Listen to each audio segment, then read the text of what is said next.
Y para conocer la evolución, y cambiamos completamente de tema, del joven de 22 años contagiado con ANTA y que está internado en la clínica alemana, vamos a tomar contacto hasta ahora con Viviana Encina. Viviana, buenas tardes. ¿Qué tal? ¿Cómo estás, Mirna? Buenas tardes.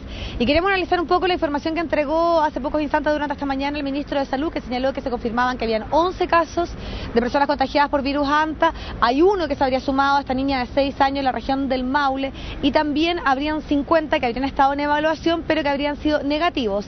Y además también entregó importante información respecto a este joven de 22 años, este joven scout, estudiante de medicina, quien, según palabras del ministro, habría pasado lo peor. Vamos a preguntarle justamente al doctor que está tratando a este joven, al doctor Pablo Vial, infectólogo de la clínica alemana, para que nos pueda entregar mayores informaciones respecto a qué tan cierto es que ya se habría pasado la peor etapa y que prontamente ya pueda ser dado de alta. Bueno, efectivamente, este joven está bastante mejor hoy día, no solo desde el punto de vista clínico, sino que también los exámenes de laboratorio muestran que hay una respuesta muy positiva. Está todavía con un poquito de oxígeno que necesita, y es en la práctica toda la intervención que requiere en este minuto. Y respecto a los planes, yo diría que está en observación como para ser transferido a una unidad de menor complejidad, una unidad de intermedio, y posteriormente de ahí pensar según cómo evolucione que se vaya para la casa. Doctor, pero ya habría sido desconectado de esta ayuda por parte de la ventilación mecánica, ¿no? No, nunca ha estado en ventilación mecánica. Este joven no requirió ventilación mecánica ni tampoco ningún soporte de su función cardíaca.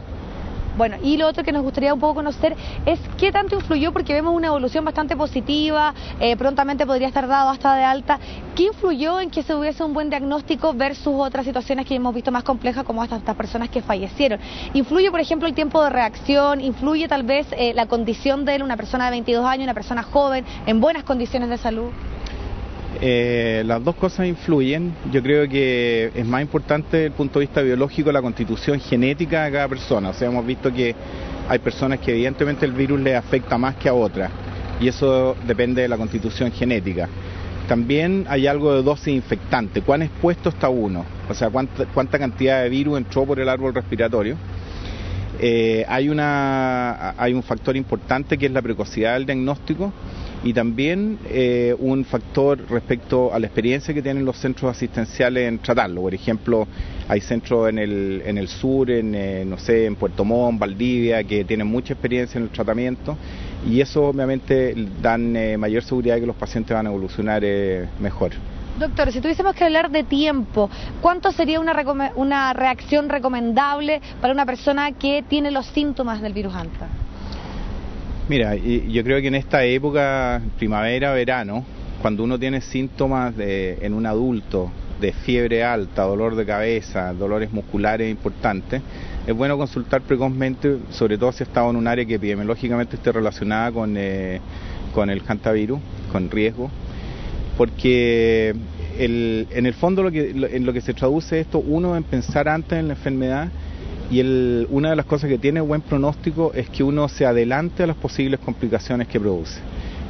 Por lo tanto, el hecho que uno piense antes, lo diagnostique y posteriormente vaya adelantándose a las posibles complicaciones, tiene mucho valor desde el punto de vista de cómo evoluciona finalmente un paciente.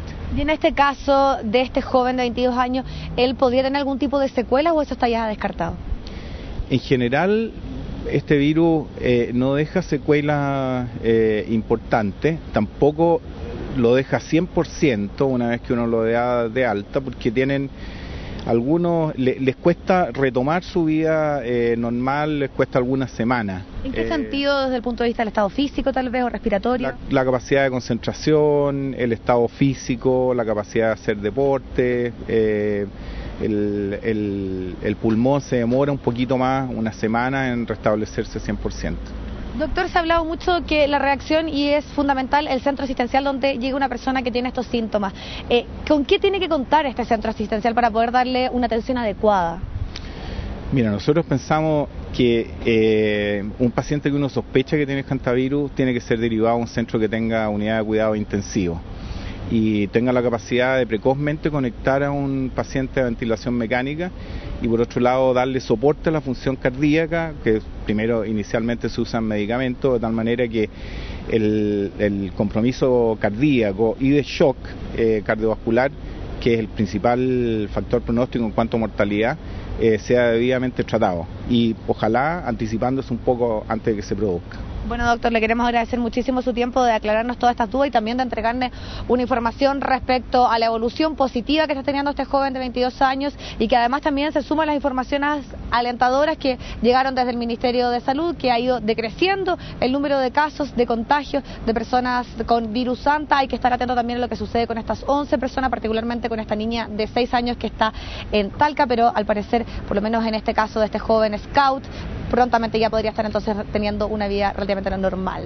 Bien, muchas gracias Viviana por esa información, nos reencontramos, que estés bien. Ok, buenas tardes.